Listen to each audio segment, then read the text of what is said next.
Jadi mengapa asuransi di sini disebut dengan pendekatan laba rugi atau beban?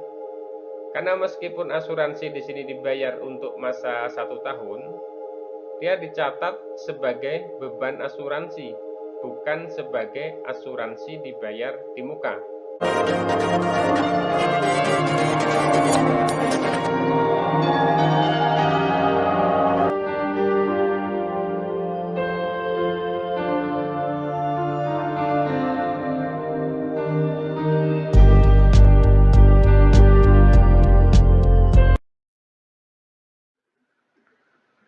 Sobat milenial, selamat berjumpa lagi di rumah milenial akuntansi.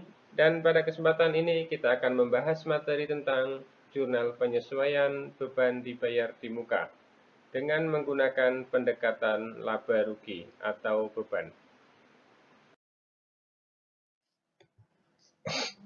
Sobat milenial, tentunya kita sudah tidak asing lagi dengan kasus atau soal seperti ini. Di mana di sini ada neraca saldo akhir periode suatu perusahaan disertai dengan informasi penyesuaian. Data seperti ini sering kita jumpai ketika kita akan menyusun laporan keuangan atau menyusun neraca lajur. Sebagai contoh, di sini ada neraca saldo per 31 Desember 2021 dari toko Payat. Di sini ada kode akun, kemudian nama akun, kemudian ada debit, ada kredit. Kemudian di sini juga ada informasi untuk penyesuaian akhir periode 31 Desember 2021. Jadi mengapa di sini perlu penyesuaian? Karena memang jumlah saldo akun yang ada dalam neraca saldo ini belum tentu menunjukkan jumlah atau saldo yang sebenarnya. Sehingga perlulah dibuat jurnal penyesuaian sesuai dengan informasi yang tersedia di sini. Kita akan bahas satu persatu untuk penyesuaian ini. Namun sebelum kita membuat jurnal penyesuaian, yang perlu kita pahami yang pertama adalah kita cermati terlebih dahulu data yang ada dalam neraca saldo ini. Ini berkaitan dengan metode pencatatan yang digunakan oleh perusahaan. Seperti contohnya untuk perusahaan dagang. Apakah metode yang digunakan untuk mencatat persediaan? Apakah itu metode perpetual atau metode periodikal? Kemudian ketika ada beban dibayar di muka, pendekatan apa yang digunakan untuk melakukan pencatatan? Apakah pendekatan neraca atau pendekatan laba rugi? Ketika ada pendapatan diterima di muka, pendekatan apa yang digunakan untuk melakukan pencatatan? Apakah pendekatan neraca atau pendekatan laba rugi? Selanjutnya, baru kita pahami baik-baik informasi penyesuaian yang ada di sini. Karena ketika kita salah dalam membuat jurnal penyesuaian, sudah tentu nanti akan salah juga dalam menyusun laporan keuangan. Karena jurnal penyesuaian pasti akan mempengaruhi laporan keuangan. Kita akan bahas satu persatu untuk penyesuaian ini. Dan pada kesempatan ini, kita akan membahas penyesuaian beban dibayar di muka dengan menggunakan pendekatan laba rugi atau beban. Dalam data penyesuaian di sini, untuk beban dibayar di muka yang dicatat dengan menggunakan pendekatan laba rugi atau beban, ini ada di poin yang ketiga, di mana asuransi dibayar tanggal 3 Desember 2021 untuk masa 1 tahun sejak tanggal pembayaran. Jadi kita fokus pada poin yang ketiga ini. Mengapa asuransi di sini disebut dengan pendekatan laba rugi atau beban?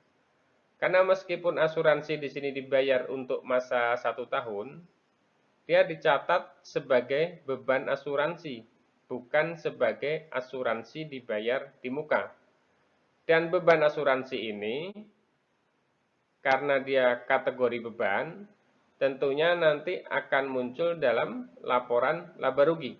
Itulah mengapa disebut dengan pendekatan laba rugi atau beban.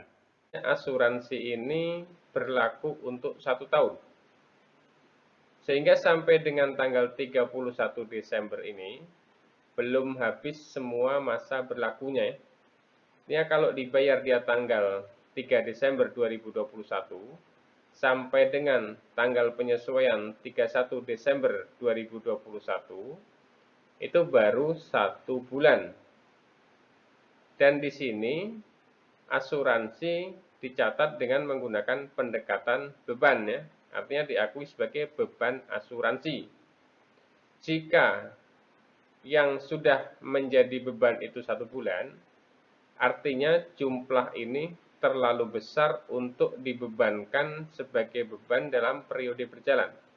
Sehingga harus dikurangi berapa yang belum menjadi beban.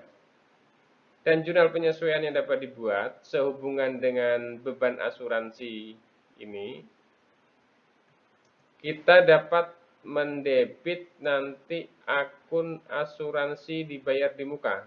Kemudian di kreditnya beban asuransi.